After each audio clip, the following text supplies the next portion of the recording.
Assalamualaikum warahmatullahi wabarakatuh. Ya teman-teman, di sini kita akan belajar mengenai teks puisi. Nah, sebelumnya apa itu puisi? Ada yang tahu? Nah, jadi saya akan menjelaskan definisi puisi. Jadi puisi itu adalah bentuk karya sastra yang mengungkapkan perasaan, pikiran, dan pengalaman penyair dengan bahasa yang padat, indah, dan bermakna mendalam. Nah, bahasa puisi itu bersifat konotatif, yaitu mengandung makna, kias, dan simbolik. Nah, kemudian di puisi itu ada mempunyai ciri-ciri teman-teman. Ciri-ciri yang pertama itu ada bahasa yang padat dan indah. Nah, jadi bahasa yang padat dan indah itu setiap kata memiliki makna yang mendalam. Yang kedua itu ada mengandung majas atau gaya bahasa, yang artinya seperti personifikasi, metafora, atau simile. Yang ketiga memiliki irama dan rima, menimbulkan keindahan bunyi. Dan yang keempat mempunyai amanat atau pesan, yang artinya pesan yang ingin disampaikan dari penyair kepada pendengarnya. Yang kelima bersifat ekspresif dan imajinatif, yaitu menggambarkan perasaan penyair secara mendalam.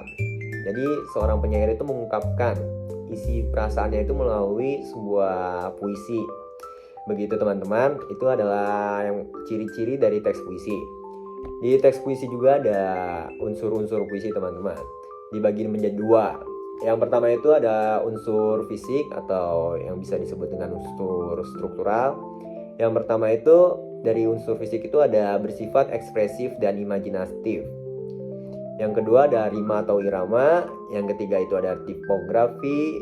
Yang keempat itu adalah majas atau gaya bahasa. Yang kelima itu citraan. Nah, di unsur puisi yang kedua itu ada unsur batin atau bisa disebut dengan unsur makna. Yang pertama itu ada tema. Tema itu adalah pokok gagasan atau pikiran utama dari puisi. Yang kedua ada nada. Nada itu adalah emosi atau suasana hati penyair saat menciptakan puisi. Dan ketiga itu ada perasaan. Perasaan itu adalah cara penyair menyampaikan perasaannya seperti apa dengan cara membacanya, melantunkannya, begitu teman-teman. Dan yang kelima itu ada amanat. Amanat itu adalah pesan moral atau makna yang ingin disampaikan kepada pendengar dari seorang penyairnya. Lanjut, di puisi itu juga ada jenis-jenis puisi. Contohnya itu ada dua dibagi dua jenis-jenis puisi itu, ada puisi lama dan puisi baru.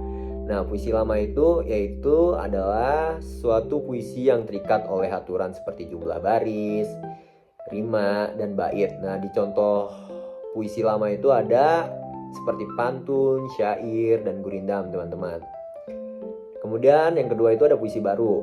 Nah, puisi baru itu yaitu tidak terikat oleh aturan bentuk, cenderung menonjolkan isi perasaan dan gaya bahasa. Contohnya itu di puisi baru itu ada seperti balada, himne, elegi, dan soneta.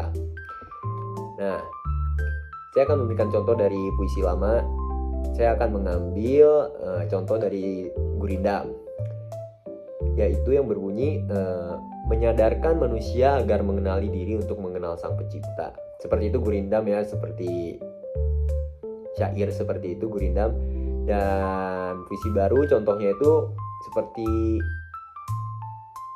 puisi dari Sapardi Djoko Darmono yang berjudul Aku Ingin.